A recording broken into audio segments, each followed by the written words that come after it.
بسم الله الرحمن الرحيم إن الحمد لله نحمده ونستعينه ونستغفره ونعوذ بالله من شرور أنفسنا ومن سيئات أعمالنا من يهده الله فلا مضل له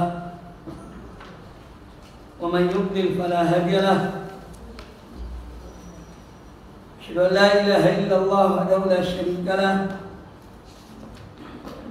أشهد أن محمدا عبده ورسوله يا أيها الذين آمنوا اتقوا الله حق تقاته ولا تموتن إلا وأنتم مسلمون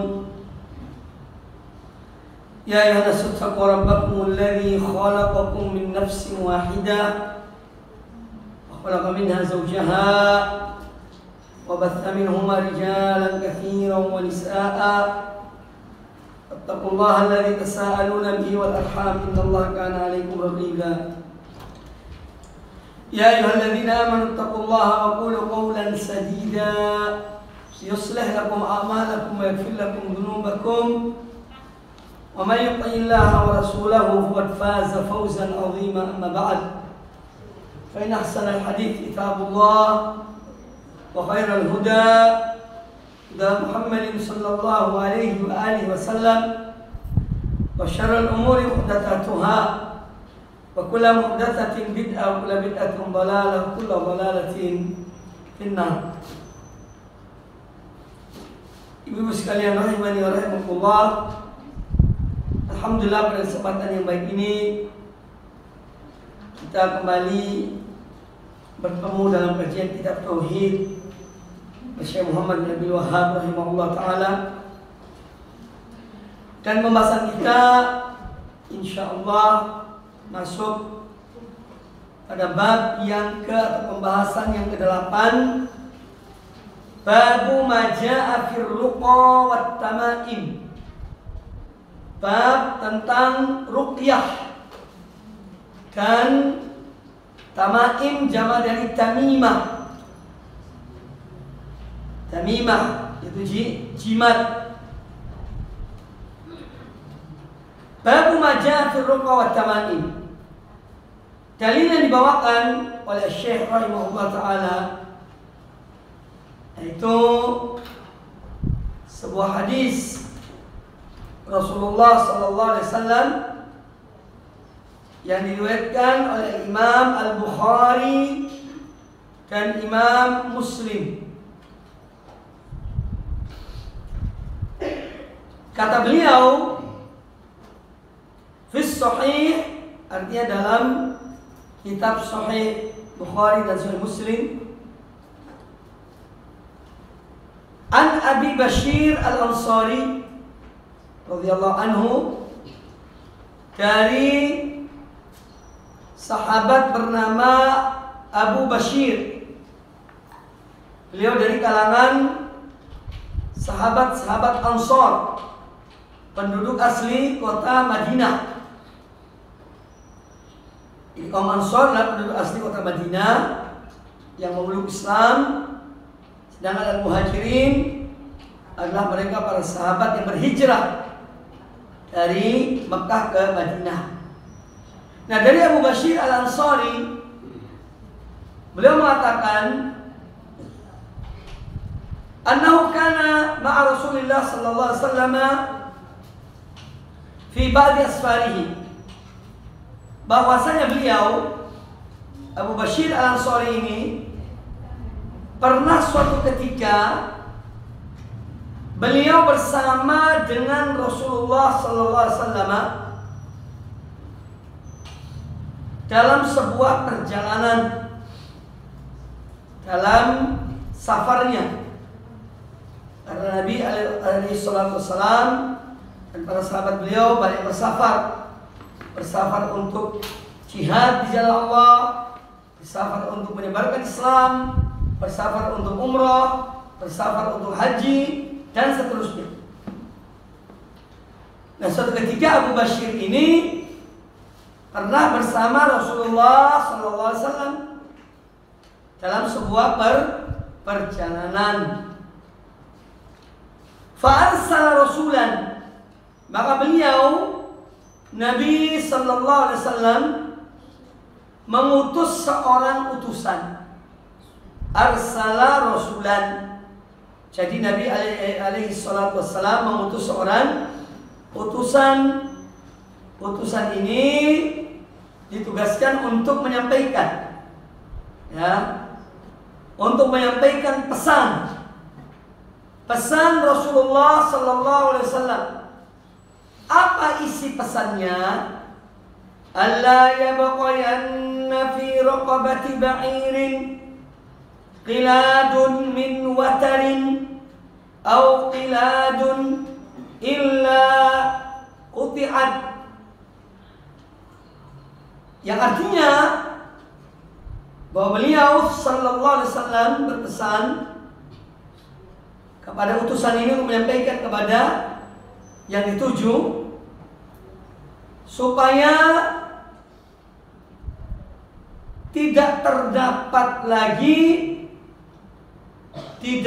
pada leher-leher unta, ya, kalung dari tali busur panah atau kalung apapun.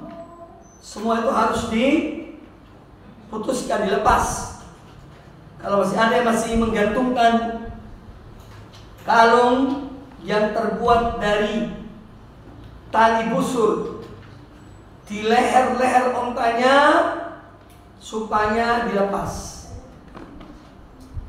Nah, tentu perintah Nabi alaihissalam ini dan pesan beliau ini, beliau mengutus seorang, disebutkan dalam penjelasan tentang hadis ini, yang diutus oleh Nabi alaihissalam adalah Zaid bin Harithah radhiyallahu anhu. Ini yang diutus, ya, bahwa beliau arsala rasulan, bahwa Nabi alaihissalam mengutus seorang utusan. Nah, siapa utusan yang diutus ini? Para ulama menyebutkan, ya, para peneliti dari hadis ini menyebutkan bahwa yang diutus itu adalah Zaid bin Harithah radhiyallahu anhu. Zaid bin Harithah untuk menyampaikan pesan ini, yaitu pesan supaya semua kalung yang digantungkan di leher-leher unta, karena ini keyakinan orang jahiliyah dahulu, keyakinan orang-orang jahiliyah dahulu, ya,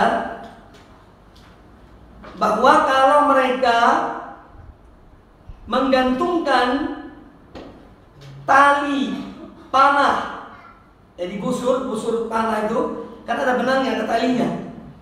Kalau mereka menggantungkan tali busur itu di leher-leher unta mereka meyakini bahwa ini termasuk upaya untuk menolak al-ain, menolak pandangan mata yang bisa menimbulkan dampak dan akibat buruk kepada binatang itu atau pada orang yang menaiki binatang tersebut.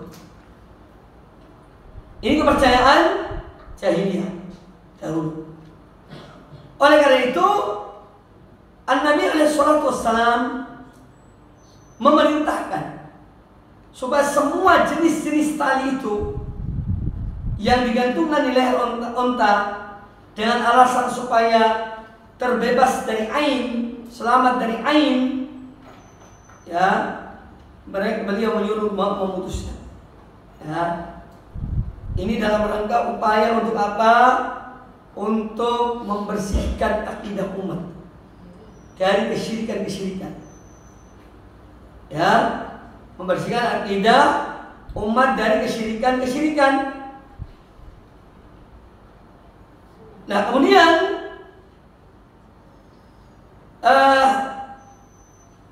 juga dijelaskan oleh para ulama, di antara Imam Al-Baghawi rahimahullah taala dalam kitabnya yang masyhur, ya, Syarh Sunnah, dia menyebutkan bahwa hikmah dari perintah Nabi alaihissalam ini, karena mereka dahulu orang-orang ahlul kitab berkeyakinan dengan menggantungan itu dapat menghilangkan ain. Ain itu hak.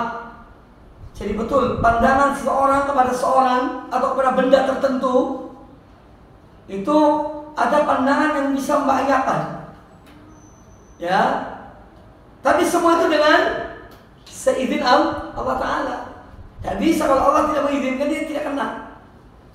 Nah, oleh karena itu seorang kalau dia melihat sesuatu yang menakjubkan, yang mengagumkan dirinya, hendaknya dia menyebut nama Allah. Subhanallah, Masya Allah, Barakallah fi, Allah yubarik, dan seterusnya, supaya terhindar dari ain. Termasuk dalam kehidupan kita sehari-hari. Kadang kita lihat ada anak-anak yang lucu, anaknya Masya Allah, sehat walafiat, bagus, ya. Itu kadang-kadang kita tuh langsung memuji, ya, tanpa menyebut nama Allah. Ini pun kalau Allah menghendaki, ya bisa berdampak pada anak itu. Ya, kalau Allah menghendaki terkena ain. Jadi al-ain itu betul hak. Al-ain adalah hak.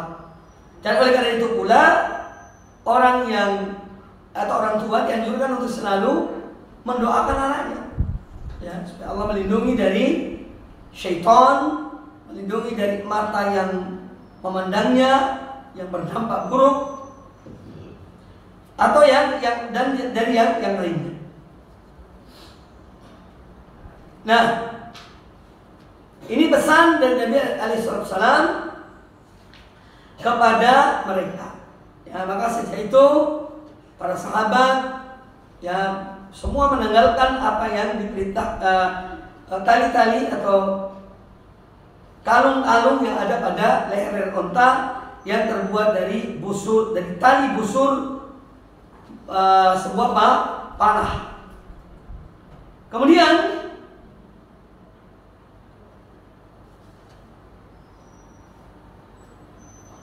bahwa penulis buku ini melanjutkan dan membawa ucapan Abdullah bin Mas'ud radhiyallahu anhu. Ya, wa an Ibnu Mas'ud radhiyallahu anhu qaal, dan dari Abdullah bin Mas'ud radhiyallahu anhu beliau berkata, sami'tu Rasulullah sallallahu alaihi wasallam yaqul, aku mendengar Rasulullah sallallahu alaihi wasallam bersabda, innar ruqa wat tamaima wat tiwalata syirkun. Ya, kata Abdullah bin Mas'ud, aku mendengar Rasulullah SAW bersabda, sesungguhnya ruqyah, tentu ruqyah di sini dimaksud adalah ruqyah yang tidak sesuai dengan syariat Allah. Karena ruqyah ada dua macam. Ada ruqyah yang benar dan membaca ayat Al-Qur'anul Karim, membaca doa-doa dari Nabi alaihissalam. Ya, ini ruqyah yang benar. Dan ada ruqyah yang syirik dengan menggunakan bacaan-bacaan dari jin, dari syaitan. Ya, kadang-kadang ucapan-ucapan yang tidak dipahami. Ya, mereka meruqyah. Ini tentu yang dilarang. Ruqyah yang jenis ini yang dilarang. Inna ruqa wat tamaima wat tiwalata syirkun. Sesungguhnya ruqyah, tamimah, penggunaan jimat-jimat, dan tiwalah adalah syirik. Ya, hadis riwayat Imam Ahmad dan Abu Dawud. Nah, disebutkan di dalam riwayat Abu Dawud, ya, redaksinya seperti ini. Dari Zainab imraati Abdullah ibn Mas'ud radhiyallahu anhuma, dari Zainab istri Abdullah bin Mas'ud radhiyallahu anhu, anna Abdullah ra'a fi unuqi khaytan. Pernah suatu ketika Abdullah bin Mas'ud melihat pada leherku ini ada kalung dari benang. Ya. Faqal ma hadha? Maka kata Abdullah bin Mas'ud kepada istrinya, apa-apaan ini? Yang kamu gantungkan di lehermu ini apa? pada benang. Ya. Qultu khaitun ruqya li fi. Kata istri Abdullah bin Mas'ud, itu Zainab, ini ada benang yang sudah diruqyah, sudah dibacakan, tapi tidak tahu apa yang dibacakan. Ya, sudah diruqyah yang digantungkan di leherku. Qalat, kata Zainab, kata Abdullah bin Mas'ud, kata Zainab, qalat kata Zainab, fa akhadahu fa qata'ahu. Ketika Abdullah bin Mas'ud mendengar perkataan istrinya bahwa ini benang ini adalah ibarat ruqyah, sesuatu yang sudah diruqyah, ya, yang digantungkan pada aku. Fa akhadahu, langsung diambil benang itu oleh Abdullah bin Mas'ud. Fa qata'ahu, kemudian dipotong-potong oleh Abdullah bin Mas'ud. Tsumma qala, kemudian Abdullah bin Mas'ud berkata kepada istrinya, antum al Abdullah, kalian wahai keluarga Abdullah bin Mas'ud, ini istri dan anak-anaknya, antum al-aghniya'u an-syirki, kamu adalah orang-orang yang tidak sepatutnya untuk melakukan kesyirikan. Ya, tidak sepatutnya, kalian tidak butuh, yang tidak sepatutnya untuk melakukan kesyirikan. Lalu Abdullah bin Mas'ud menyebutkan hadis ini. Sami'tu Rasulullah sallallahu alaihi wasallam yaqul, aku mendengar Rasulullah sallallahu alaihi wasallam bersabda, innar ruqa wat tamaima wat tiwala tasyirkun. Sesungguhnya ruqyah itu, yakni ruqyah yang batilah, ruqyah yang dari syaitan, ruqyah yang dari tukang sihir, ruqyah yang dari dukun, yang dimaksud ya, bukan ruqyah yang syar'i. Karena ada ruqyah syariah. Jadi ruqyah yang demikian itu, wat tamaim, demikian pula jimat-jimat yang ditulis di situ di kertas, kadang-kadang digantung pada anak-anak kecil, ditulis dengan huruf yang kita tidak tahu apa yang dimaksudkan. Kadang-kadang ada jimnya banyak, jim. Kemudian nanti ada dal. Kemudian nanti ada ya. Tidak tahu apa, pokoknya tidak ada yang paham. Kemudian digulung, dilipat, taruh kain hitam, dijahit, digantung di leher bayi. Ini semua termasuk hal yang dilarang. Inna ruqa tamaim wa tiwala tasyirkun. Ya, jimat-jimat ada semua syirik. Kemudian at-tiwalah, apa tiwalah? At-tiwalah itu biasanya yang paling senang dengan tiwalah ini, ya maaf saja ya memang ibu-ibu yang para istri yang belum ngaji, yang takut suaminya direbut orang, ya, takut suaminya dilirik orang, dilirik gadis lainnya, ya. Itu datang ke dukun, minta di sesuatu, kadang-kadang ditaruh di minuman, ya. Berarti suaminya masya Allah katanya setia, ya, suami setia, tidak akan jatuh cinta kepada yang lainnya. Atau sebaliknya, ya mungkin ada juga para suami yang mungkin seperti ini, takut istrinya direbut orang, ya, atau dilirik oleh orang lain, maka dia pun melakukan hal seperti ini. Ini tiwalah. Datang ke dukun, minta kemudian semacam jimat lah, tulisan lah, amalan lah, kemudian mungkin dimasukkan dalam air, kemudian diminumkan, ya, atau dengan cara yang lainnya, supaya yang suami tetap cinta pada istri atau istri tetap cinta pada suami. Ini namanya tiwalah namanya. Ya. Nah semua ini kata Nabi alaihissalam syirkun. Syirik pada Allah Subhanahu wa taala. Adalah syirik. Nah, namun nanti kita akan baca, ya, ada masalah yang sebagian salaf itu cenderung membolehkan dalam masalah tulisan dari Al-Quran. Baik, kita lanjutkan dulu perkataan penulis kitab ini. Disebutkan di sini wa an Ukaim wa an Abdullah bin Ukaim marfu'an. Dan dari Abdullah bin Ukaim beliau menyebutkan hadis dengan marfu. Artinya marfu itu beliau mengatakan qala Rasulullah SAW. Itu arti marfu. Yang menyebutkan hadis dari Nabi alaihi salatu wassalam, beliau bersabda, "Man ta'allaqa syai'an wukila ilaihi." Ya, barang siapa yang dia hatinya bergantung kepada sesuatu, ya, maka Allah biarkan dia diwakili oleh sesuatu itu. Ini para ulama menyebutkan kaitan dengan sesuatu dalam hati seseorang. Nah, hadis ini diriwayatkan Imam Ahmad dan Imam Tirmidzi. Ya, man ta'allaqa syai'an wukila ilaihi. Kata para ulama yang menjelaskan hadis ini, ta'allaqa syai'an, barang siapa yang bergantung. Ya, ta'allaq itu bergantung. At-ta'alluqu yakunu bil qalbi. Ta'alluq itu namanya bergantung itu pada umumnya dari hatinya. Jadi kebergantungan dalam hati. Dia bergantung pada suatu. Hatinya artinya. Ya. Hatinya bergantung pada sesuatu.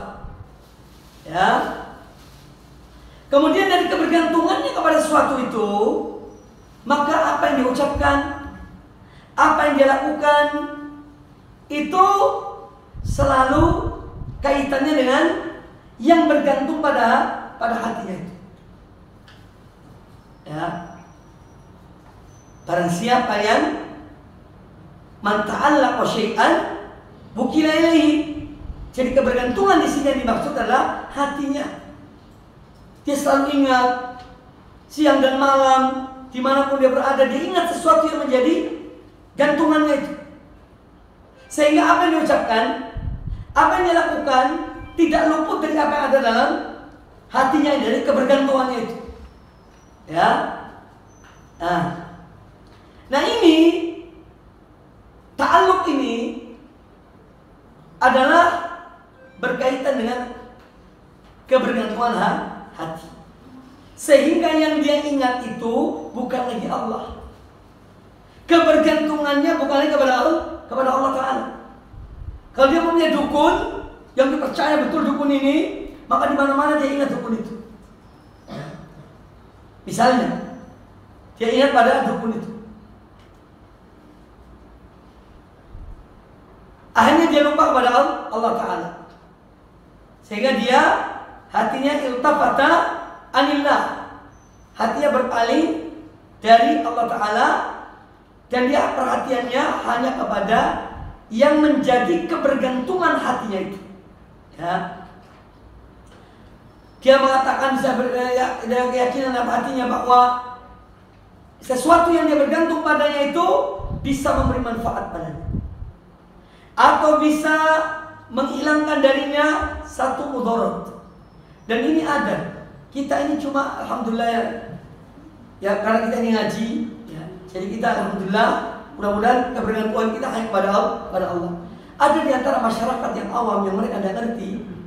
Mereka punya kepercayaan entah kepada seorang yang dianggap alim lah, atau kepada seorang dukun lah, atau kepada seorang yang dianggap orang ini betul-betul bisa menyelamatkan dia dalam kesulitannya, ya, bisa menolong dia dalam kesulitannya, ya. Entah itu kuburan atau yang lainnya. Jadi ada seperti itu. Kalau ada sesuatu yang dia teriakkan adalah si fulan itu, wahai fulan, tolonglah aku, ya, lepaskan aku dari kesulitan ini. Jadi hatinya bergantung pada si fulan tadi itu, ya. Sehingga dia melupakan Allah Ta'ala.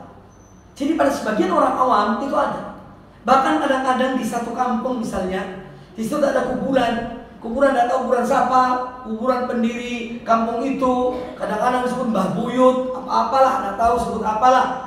Itu kalau ada terjadi suatu musibah di situ, ya, ini gara-gara kalian, tidak berbuat sesuatu kepada atau untuk si di kuburan buyut tersebut, maka terjadi pencurian, maka terjadi kebakaran. Nah, ini contoh kebergantungan. Sudah bukan lagi pada Allah Ta'ala. Tidak diselidiki apa sebabnya kebakaran, apa sebabnya pencurian. Langsung otaknya, hatinya, lisannya mengatakan begitu. Ini terjadi gara-gara kita lupakan kuburan ini, kita lalaikan kuburan ini. Padahal dia selama ini yang menjaga kita. Alhamdulillah sampai ke sana. Maka hati-hati. Ya, kita sekarang di negeri kita, sebagian bahkan di kota kita banyak. Kalau kita kampung-kampung masuk mesti ada kuburan fulan. Itu dikeramatkan di situ. Ya, kalau ada apa-apa, ada acara tahunan atau bulanan mesti ada makan-makan di situ. Ya. Ada sesuatu yang disajikan, disedekahkan misalnya. Nah, sehingga ini namanya ta'alluqul qalb, kebergantungan hati itu. Man ta'allaqa syai'an wukila ilaihi. Barang siapa yang bergantung pada sesuatu yang selalu ada dalam hatinya itu, yakni yang selain Allah, maka Allah biarkan dia. Allah biarkan dia dengan apa yang dia jadikan sebagai dia bergantung padanya itu. Allah biarkan. Nah, jadi ini contoh kesyirikan yang terjadi, ya, yang kadang-kadang manusia tidak kurang memperhatikan masalah ini. Ya. Beranggapan sesuatu bisa memberi manfaat, sesuatu bisa menolak dari suatu keburukan. Yang dianggap itu semua adalah yang selain Allah. Nah, ini artinya perbuatan syirik pada Allah Subhanahu wa ta'ala. Makanya Allah Azza wa Jalla memerintahkan kita untuk mentauhidkan Allah. Bala man aslama wajhahu lillahi wa huwa muhsinun falahu ajruhu inda rabbih wa la khaufun 'alaihim wa la hum yahzanun.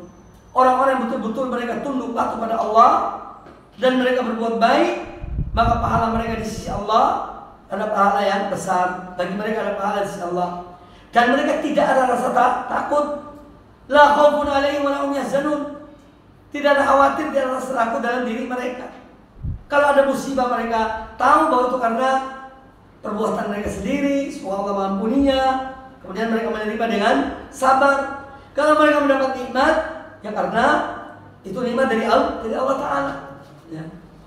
Nah, jadi kebergantungan pada selain Allah dalam hal yang berkaitan dengan bahwa kalau kita berbuat sesuatu untuk Dia, nanti kita selamat dari bahaya. Ketika kita tidak berbuat sesuatu untuk yang menjadi hal yang bergantung dalam dirinya, nanti kita akan tertimpa bahaya. Ini sudah merupakan kesyirikan. Ya, sudah merupakan kesyirikan. Ini berkaitan dengan perkataan Abdullah bin Ukaim radhiyallahu anhu dari Nabi alaihi wasallam, man ta'allaqa syai'an wukila ilaihi. Kemudian apa makna tamaim? At-tamaimu syai'un yu'allaqu ala al-aulad min al-'ain. Ya. Jadi yang namanya tamimah itu adalah sesuatu yang yu'allaqu ala al-aulad, sesuatu yang digantung pada anak-anak. Minal ain disebabkan karena khawatir akan terkena ain. Ini arti tamimah atau tamaim. Lakin idza kana al-mu'allaqu min al-Qur'an farakhasa fihi ba'du salaf.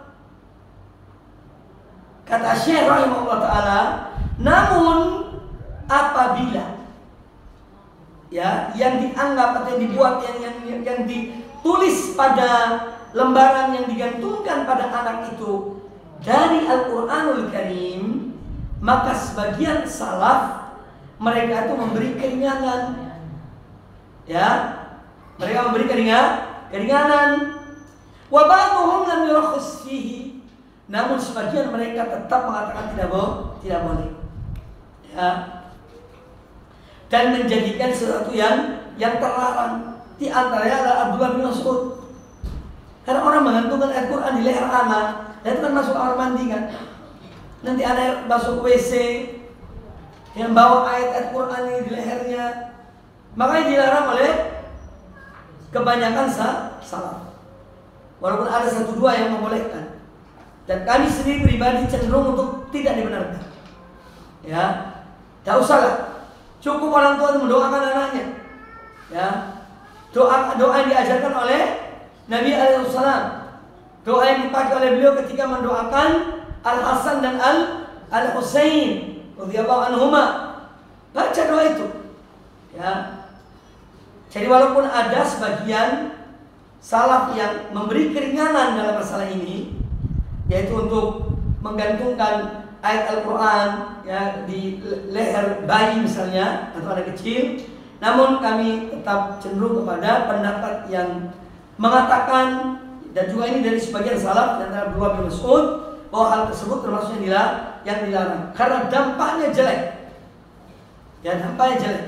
Pertama, bisa jadi seakan-akan merendahkan Al-Quran. Ayat Quran ditulis digantungkan di leher, ya, masuk ke WC, masuk ke tempat-tempat yang kotor.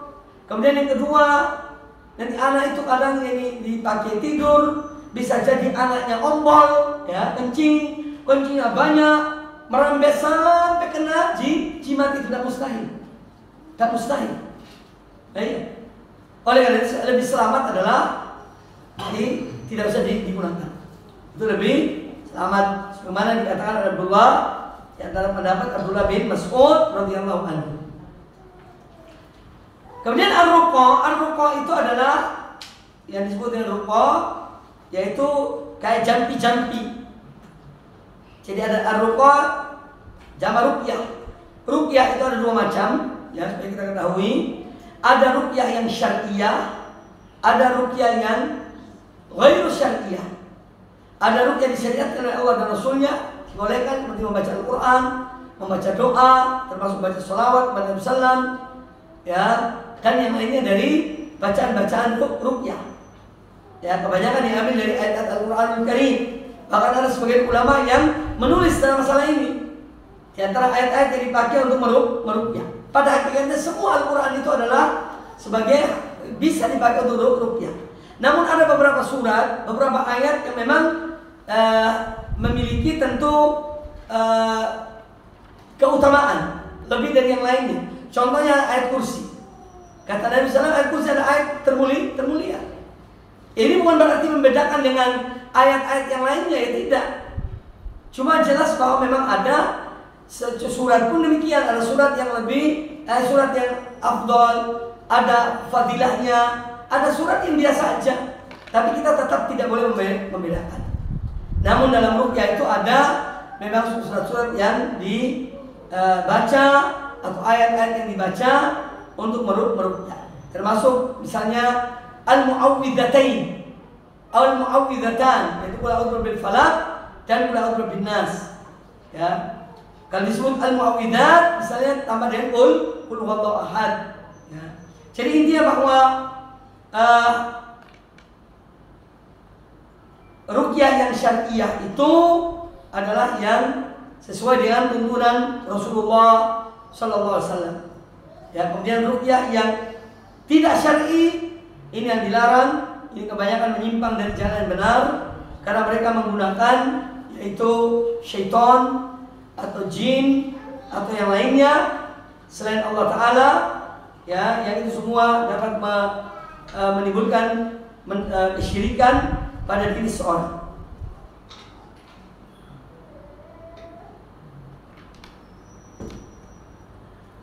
Kemudian at-tiwala, yaitu sudah saya jelaskan tadi, ibarat juga sesuatu yang dibuat, itu ada jampi-jampinya juga.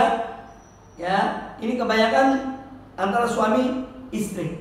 Itu pada umumnya itu tiwala itu khusus untuk demikian. Ya, jadi seorang wanita pergi ke dukun, minta tiwala ini, kemudian diminumkan misalnya atau ditaruh di bawah bantal suaminya, ya, tempat tidurnya, supaya suaminya tidak mencintai wanita yang lain, atau sebaliknya suami berbuat terhadap istri. Kemudian diriwayatkan Imam Ahmad bin Hanbal, ya, diriwayatkan oleh Imam Ahmad bin Hanbal dari Rufai', ya, dari Rufai'. Kata beliau, qala li Rasulullah sallallahu alaihi wasallam, Rasulullah sallallahu alaihi wasallam bersabda, ya, wa rawa Ahmad an Rufai' qala li Rasulullah sallam, wahai Rufai', kata Rasulullah kepada Rufai', wahai Rufai', la'allal hayata tatulu bika, bisa jadi kehidupan ini, ya, panjang bagimu. Ya, la'allal hayata tatulu bika, ya, semoga engkau panjangkan umurmu.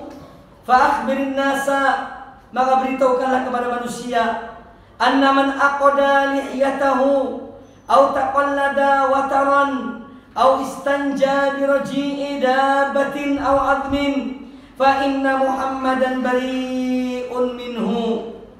Fa inna Muhammadan bari'un minhu. Wa Rufai', semoga engkau panjang umur. Ya, untuk itu sampaikanlah, akhbirin nas, beritahukanlah kepada manusia, anna man aqada lihiyatahu, bahwasanya barang siapa yang menggulung jenggotnya, ya, diikat, ya, jenggotnya, ya, kamu atau taqallada wataran, atau dia memakai kalung yang terbuat dari tali busur panah, atau dia beristinja, istinja membersihkan kotoran, ya, itu dengan roji', beristinja dengan kotoran binatang, ya, ataupun dengan tulang, dijadikan tulang sebagai untuk istinja. Fa inna Muhammadan bari'un minhu, beritahukanlah kepada mereka bahwa saya Muhammad berlepas diri dari orang yang melakukan, ya, salah satu dari yang disebutkan tadi, yaitu yang menggulung, yang muter, ya, ya, jenggotnya dibikin kelabang, gitu, dan diikat karet di bawah. Atau taqallada wataran, atau dia memakai kalung terbuat dari busur benang yang ada pada busur. Ya, kalau sekarang mungkin ya lain, benang yang lain, sekarang ada mana? Ya, intinya dari benang. Atau dia beristinja dengan kotoran binatang, atau dia beristinja dengan tulang, karena tulang itu adalah makanan jin, makanan jin. Ya. Fa inna Muhammadan bari'un minhu, maka sesungguhnya Muhammad berlepas diri darinya. Nah, oleh karena itu kita kalau makan itu dianjurkan ketika membuang tulang itu baca bismillah. Ya, baca bismillah supaya dimakan oleh mereka, jin-jin yang muslim. Nah, tentang hal ini yang baru kita dengar tadi adalah hadis riwayat Imam Abu Dawud. Hadis riwayat Imam Abu Dawud, juga Imam Ahmad bin Hanbal, dan hadis ini adalah hadis yang sahih, hadis yang sahih. Nah, An-Nabi alaihi salatu wassalam ketika mengatakan kepada Rufai', ya, beliau juga sekaligus mendoakan, dan doanya Nabi alaihi salam adalah doa yang terkabul, dikabulkan oleh Allah Subhanahu wa taala. La'allal hayata tatulu bika, wahai Rufai', semoga hidupmu panjang bagimu, semoga engkau panjang umur. Dan betul, ya, para sahabat menyebutkan bahwa Rufai' ini dipanjangkan umurnya oleh Allah Subhanahu wa taala. Panjangkan umurnya oleh Allah Subhanahu wa taala. Nah, kalau kamu panjang umur, dan tentu dan aku Nabi sallallahu alaihi wasallam, aku telah meninggal, maka sampaikan kepada umatku. Ini amanah dari An-Nabi alaihi salam, ya. Yaitu yang pertama, kata beliau, akhbirin nasa anna man aqada lihiyatahu. Ini biasa yang dilakukan oleh orang-orang dahulu seperti orang-orang Persia, ya, orang-orang Ajam. Ajam itu selain Arab, yang mengikat jenggotnya, ya, itu dahulu ada perbuatan mereka. Orang-orang bukan Muslim, ya, dari kalangan yang bukan Arab. Makanya Nabi SAW itu melarang, ya, daripada apa? Tasabbuh, menyerupai mereka, ya, tasabbuh dari menyerupai mereka. Karena mereka lakukan hal itu untuk menyombongkan diri mereka, Itu biasa dilakukan oleh para pemimpin-pemimpin mereka, orang-orang yang bukan Muslim yang hidup di zaman itu. Makanya Nabi SAW yaitu berupaya untuk umat ini jangan menyerupai mereka.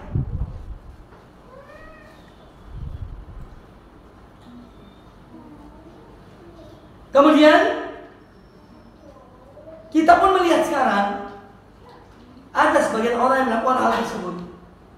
Padahal ini hal yang dilarang.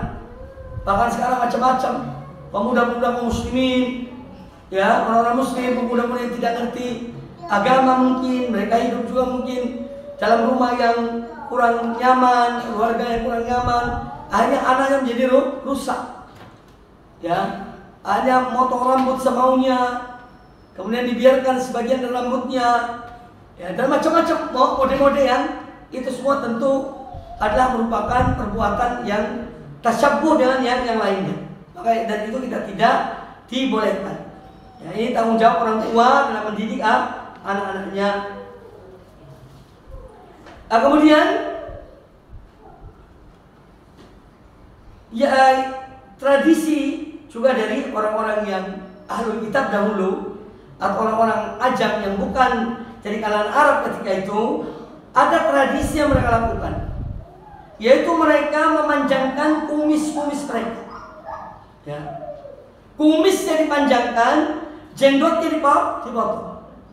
Makanya Nabi SAW menyuruh menyelisih mereka, ya, menyelisih mereka. Ini contoh-contoh adat-adat, kebiasaan-kebiasaan orang-orang yang musyrikin, ya, orang-orang yang bukan Muslim di zaman dahulu, ya, memanjangkan kumis, menyukur jenggot. Makanya Nabi alaihissalam beliau justru memerintahkan sebaliknya, ya, memerintahkan yang sebaliknya. Kata beliau sallallahu alaihi wasallam, khaliful musyrikina, hendaknya kalian menyelisihi orang-orang musyrikin. Ufu asyawarib,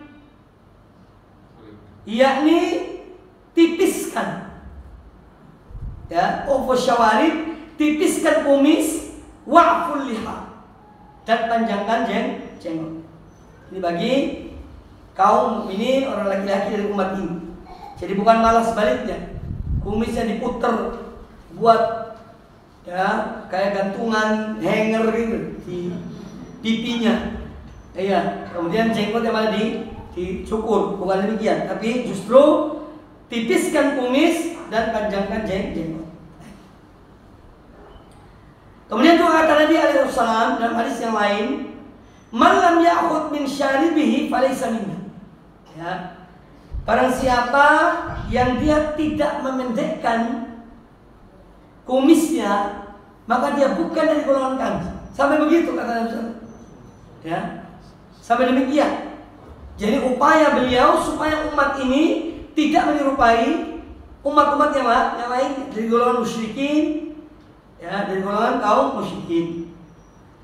Kemudian yang kedua, kata Nabi SAW, pesan beliau kepada Ruwaifi' radhiyallahu an, kata beliau,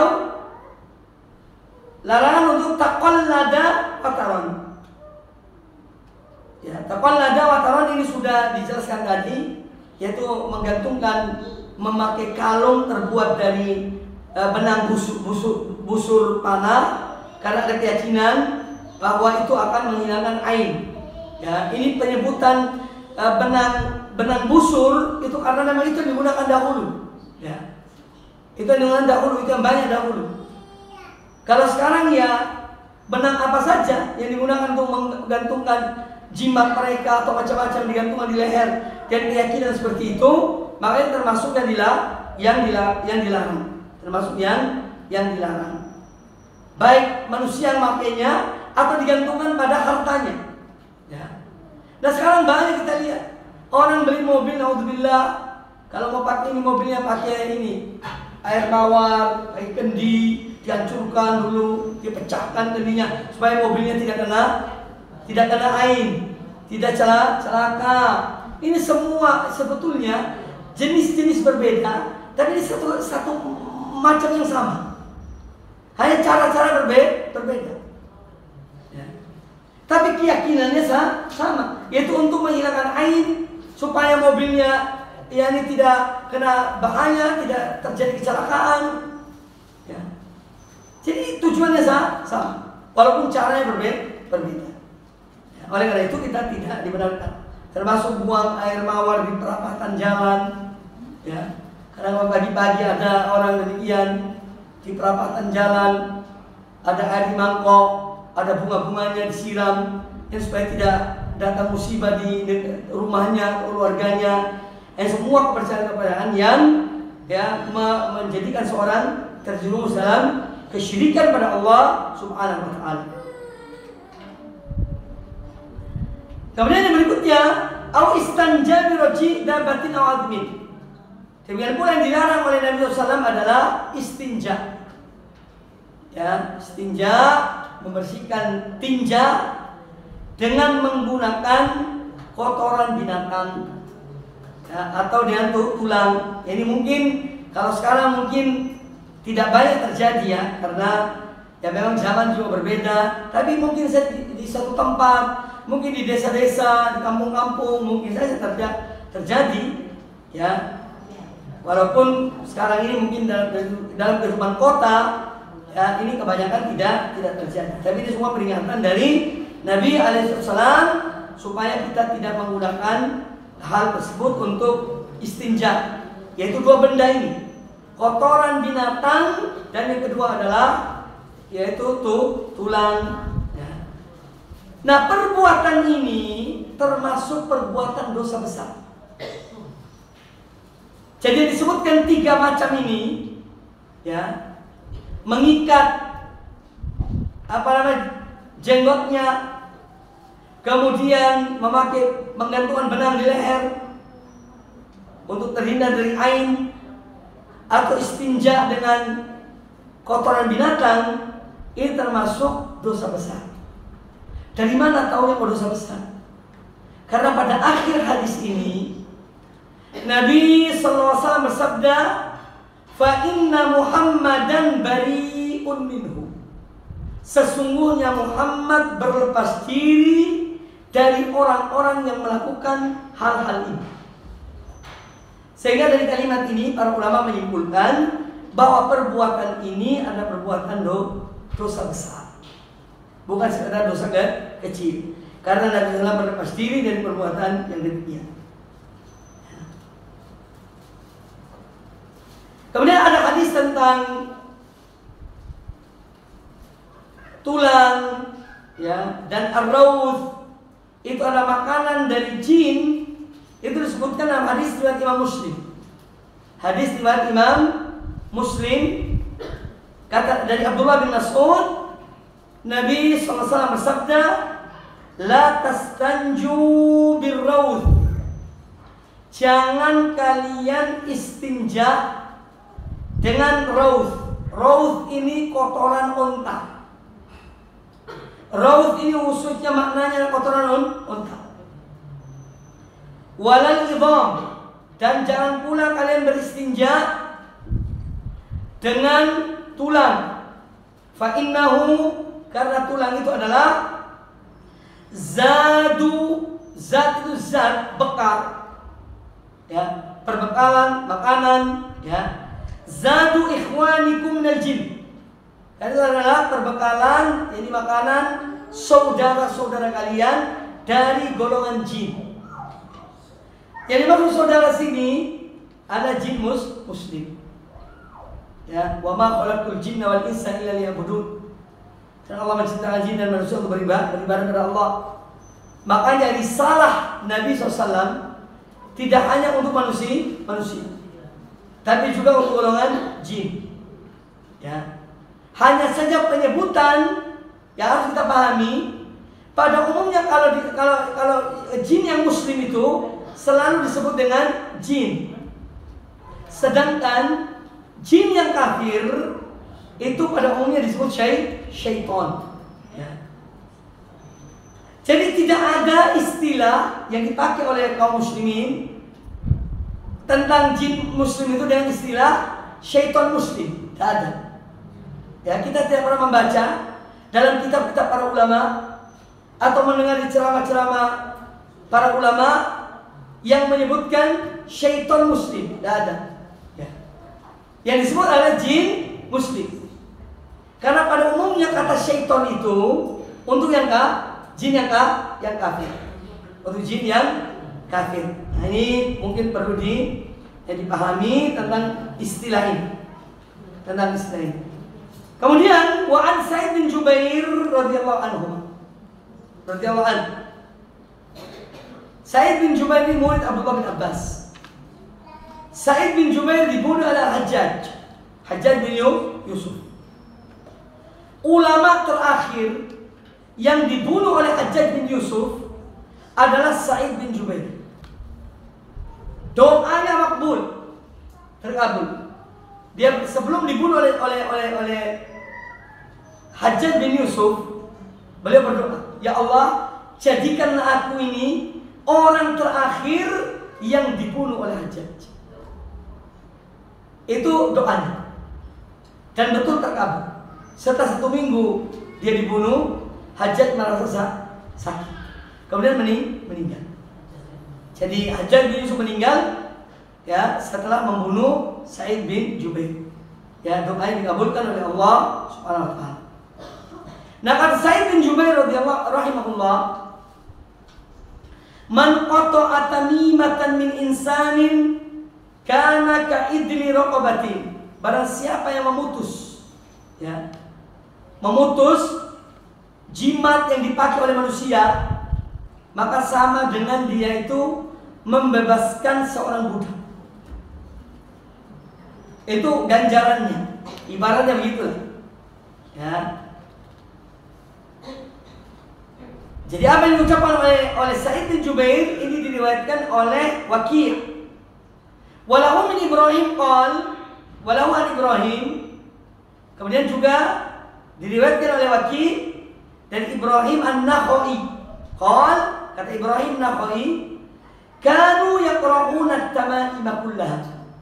Dahulu mereka para salaf, ulama-ulama salaf, semua benci kepada jenis jimat. Apapun jimat itu, mereka tidak senang. Ya. Minal Qur'ani aw ghairil Qur'an. Baik jimat itu dari Al-Qur'an ataupun bukan dari Al-Qur'an. Para salaf dahulu tidak senang dan memakai jimat. Kenapa? Orang yang memakai jimat, hatinya bergantung pada jimat. Meskipun itu yang ada ayat-ayat Al-Quran jimat itu. Jadi bukan lagi kepada Allah Ta'ala. Mungkin misalnya dia celaka dari dia selamat dari satu kecelakaan. Alhamdulillah aku selamat karena aku pakai ini. Kalau dia pakai ini mungkin aku celaka. Nauzubillah. Oleh karena itu dibenci oleh para salaf. Ya, orang memakai jimat ini. Termasuk di rumah-rumah. Hati-hati loh. Gantung-gantung sesuatu depan pintu, ya, bikin ketupat, ya, ketupat-ketupatan, di dalamnya diisi sesuatu. Termasuk gantung ayat kursi di rumah, ngapain gantung? Ayat kursi itu bukan untuk digantung, dibaca, ya. Jin tetap masuk aja, rumahnya ada ayat kursi itu, jin yang syaitan masuk, ya. Tapi kalau orang itu membaca, dia masuk rumah dengan baca doa, dia menutup pintu dengan bismillah, maka syaitan tidak bisa masuk. Tapi sekedar tergantungkan dan dibaca percuma. Ya. Maka sudahlah, kita jangan ikut-ikutan. Orang awam kadang-kadang rumahnya Masya Allah ada tulisan ayat kursi dari benang emas, ya. Jadi macam-macam hiasan, tidak pernah dibaca. Dianya tidak baca, hanya menggantungkannya. Jadi ini tidak dibenarkan. Allah Ta'ala. Baik, di dalam pembahasan kita ini, apa saya tambah sedikit. Fi masail. Ada poin-poin penting yang patut untuk dipahami. Yang pertama tentang tafsir dari makna dari ruqyah. Sebagaimana saya sebutkan tadi, ada ruqyah yang syariah, ada ruqyah yang tidak syar'i. Ya, dan juga kita memahami tentang makna dari jimat. Kemudian tafsir at-tiwalah. Jadi tiwalah itu juga semacam azaim atau sesuatu yang dibuat ya untuk kemudian tujuannya adalah untuk agar suami tetap setia pada istri atau istri tetap setia pada suami. Ini namanya tiwalah. Semua perbuatan ini ruqa, tamaim, tiwalah adalah syirik. Tidak boleh dilakukan kecuali ruqyah syariah. Itu yang dibolehkan. Kemudian bahwa anna ruqyah bil kalami al-haq min al-ain wal ummah laysa min dzalika. Jadi ketika kita ruqyah dengan ucapan bacaan Al-Qur'an yang benar dengan benar atau doa-doa, ini semua hal yang dibolehkan dalam rangka untuk terhindar dari ain. Ya. Adapun yang selainnya tidak dibolehkan. Makanya kita dianjurkan ya untuk menjaga diri kita dari gangguan ain atau syaitan atau jin. Hendaknya kita membaca zikir pagi petang. Bacalah. Zikir pagi petang ini penting. Baca. Jangan lupa. Ya. Walaupun tidak semua kita baca, sebagian tidak apa-apa. Tapi jangan meninggalkan begitu saja, tidak. Makanya di tiap rumah itu hendaknya ada zikir pagi petang. Kalau kita baca tiap hari, insya Allah hafal. Karena tidak pernah baca, akhirnya tidak hafal. Setiap mau baca, ambil buku, baca, lihat lagi. Tapi terus kita baca, dan melihat kitab itu berjalan lama, insya Allah akan hafalnya sendirinya.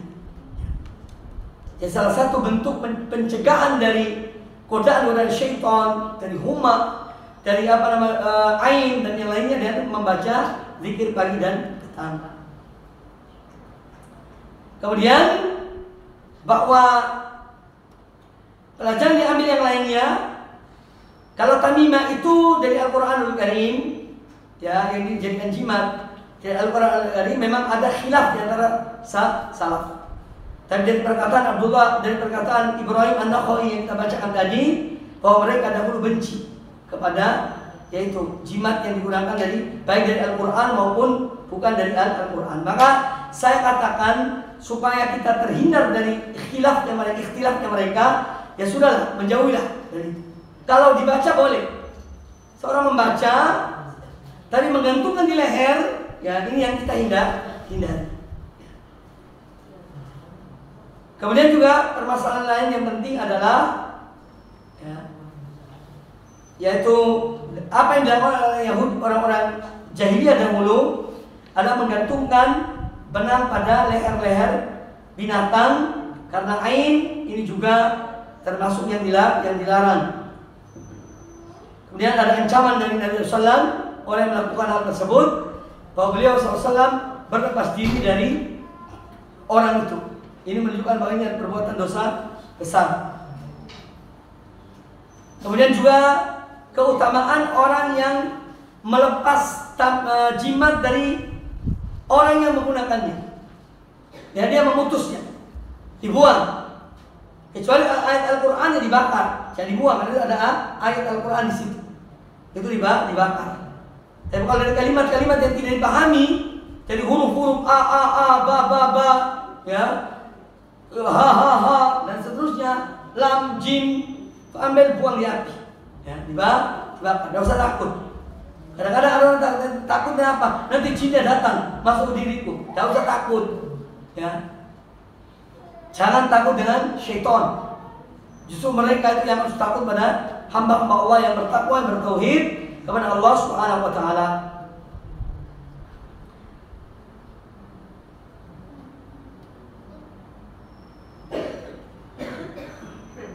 Kemudian perkataan An-Nakhai yang kita baca tadi ini, karena beliau ini salah satu dari murid Abdullah bin Mas'ud. Beliau salah satu murid Abdullah bin Mas'ud, maka beliau cenderung kepada pendapat Abdullah bin Mas'ud. Mereka tidak senang dengan yang dijadikan jimat itu dari ayat-ayat Al-Quran. Ya, meskipun dari Al-Quran mereka tidak mau. Ada pun sebagian salaf tetap ada yang mau. Ya, tapi kita, sebagaimana saya katakan tadi, berupaya untuk menghindar dari itu semua. Baik, sampai di sini ada pertanyaan, silakan. Kalau ada yang bertanya, falyatafaddal mashkuran. Silakan ya.